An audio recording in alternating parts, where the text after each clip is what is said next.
আসসালামু আলাইকুম। আজকে ফ্রম বাংলার ক্লাসে আমরা শিখব সাপোজ টু কোন সময় ব্যবহার করতে হয়। তো বাংলাতে যদি কোনো কিছু করার কথা এরকম থাকে তাহলে আমাদেরকে সাপোজ টু ব্যবহার করতে হয়। কোনো কিছু করার কথা বা কোনো কিছু করার কথা ছিল, উভয় ক্ষেত্রে আমাদেরকে সাপোজ টু ব্যবহার করতে হয়। তো এই সাপোজ টু ব্যবহার করার সময় আমাদেরকে খেয়াল করতে হবে স্ট্রাকচারটা কেমন হবে। সাবজেক্ট তো প্রথমে থাকবেই, তারপরে টেন্স অনুযায়ী am, is, are, was, were নিতে হবে, তারপর সাপোজ টু এবং তারপর ভার্বের বেস ফর্ম। এখন একটা উদাহরণ দেই, যেমন বলছে যে আমার আজ তোমার সাথে দেখা করার কথা। বাংলা বাক্যর শেষে যদি এরকম থাকে যে দেখা করার কথা, অর্থাৎ কোনো কিছু করার কথা, তাহলে আমাদেরকে ব্যবহার করতে হবে suppose to meet. Actually suppose to, এবং যেহেতু বলছে দেখা করার কথা, এই জন্য সাপোজ টু মিট। মিট মানে দেখা করা। আর প্রথমে সাবজেক্ট যেহেতু এখানে আছে আমার, তাই আই, এবং যেহেতু এটা প্রেজেন্ট টেন্স বোঝাচ্ছে তাই আয়ের সঙ্গে নেওয়া হলো am. I am suppose to meet you today. আমার আজ তোমার সাথে দেখা করার কথা।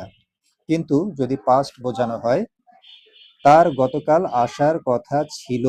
এই যে বলছে ছিল, অতীত বোঝাচ্ছে, এই জন্য আমাদেরকে কি করতে হবে, সাবজেক্টের সাথে নিতে হবে হি ওয়াজ, যেহেতু বলছে তার ছিল, এবং যেহেতু কথা ছিল আসার, suppose to come. He was supposed to come yesterday. তার গতকাল আসার কথা ছিল।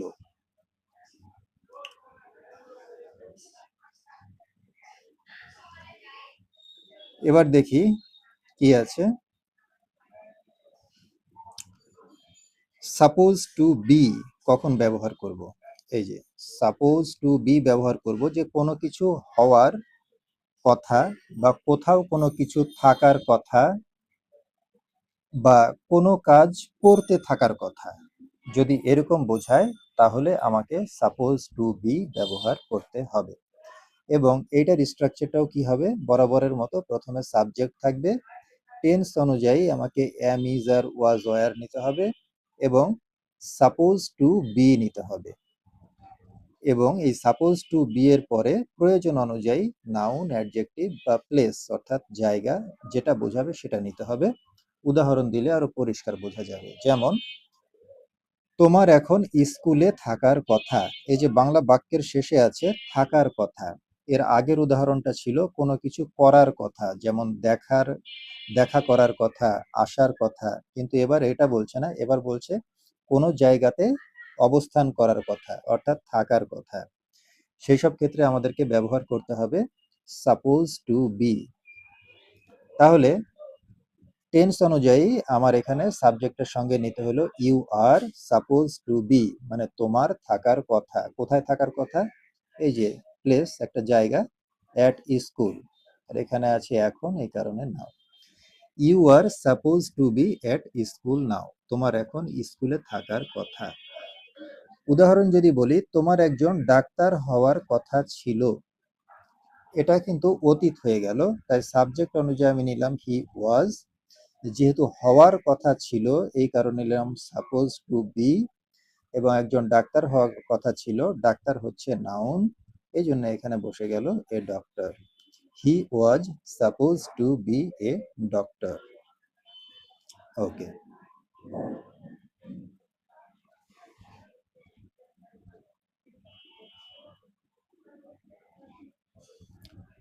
এবার যদি এরকম বোঝায় কোনো কাজ করতে থাকার কথা, অর্থাৎ কাজটা চলমান থাকবে, অর্থাৎ কন্টিনিউয়াস অর্থ যদি বোঝায়, তাহলে আমাদেরকে কি করতে হবে, তখন আমাদেরকে সাপোজ টু বি নিতে হবে, এবং যে কাজটা চলতে থাকার কথা সেই কাজ অর্থাৎ ভার্বের সঙ্গে আইএনজি যুক্ত করে দিতে হবে।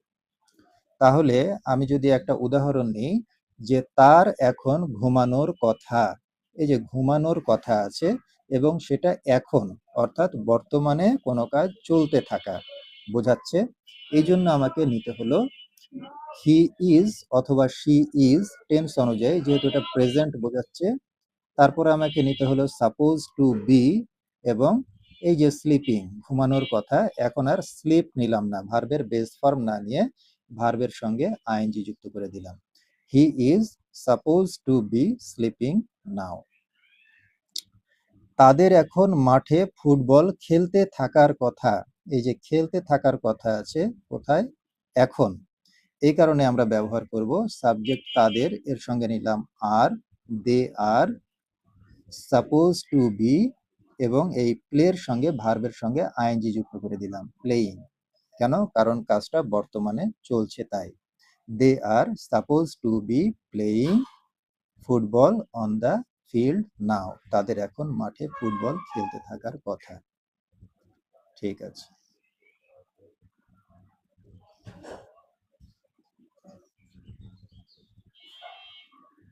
এরপরে কি আমরা সাপোজ টু হ্যাভ কখন ব্যবহার করব? কোনো কিছু কারো কাছে থাকার কথা, এই অর্থ যদি প্রকাশ করে তাহলে আমাদেরকে সাপোজ টু হ্যাভ ব্যবহার করতে হবে। এবং আগের মতোই প্রথমে থাকবে সাবজেক্ট, টেন অনুযায়ী অ্যাম ইজ আর, এবং সাপোজ টু হ্যাভ, আর এই অবজেক্ট হচ্ছে যা থাকার কথা তারপর সেটা। যেমন তোমার কাছে একটি আইডি কার্ড থাকার কথা, তোমার কাছে। তাহলে ইউ আর, টেন্স অনুযায়ী আর হলো যেহেতু এটা প্রেজেন্ট, থাকার কথা যেহেতু বলেছে তাই suppose to have an ID card. You are suppose to have, তোমার কাছে থাকার কথা একটা ID card, an ID card.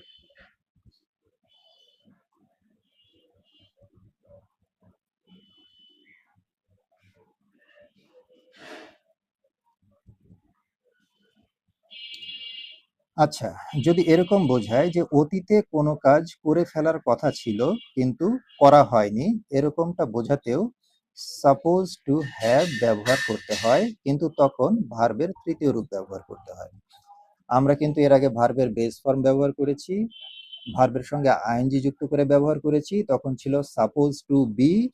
আর যদি সাপোজ টু হ্যাভ ব্যবহার করতে হয় তারপরে ভার্বের তৃতীয় রূপ ব্যবহার করতে হবে কখন?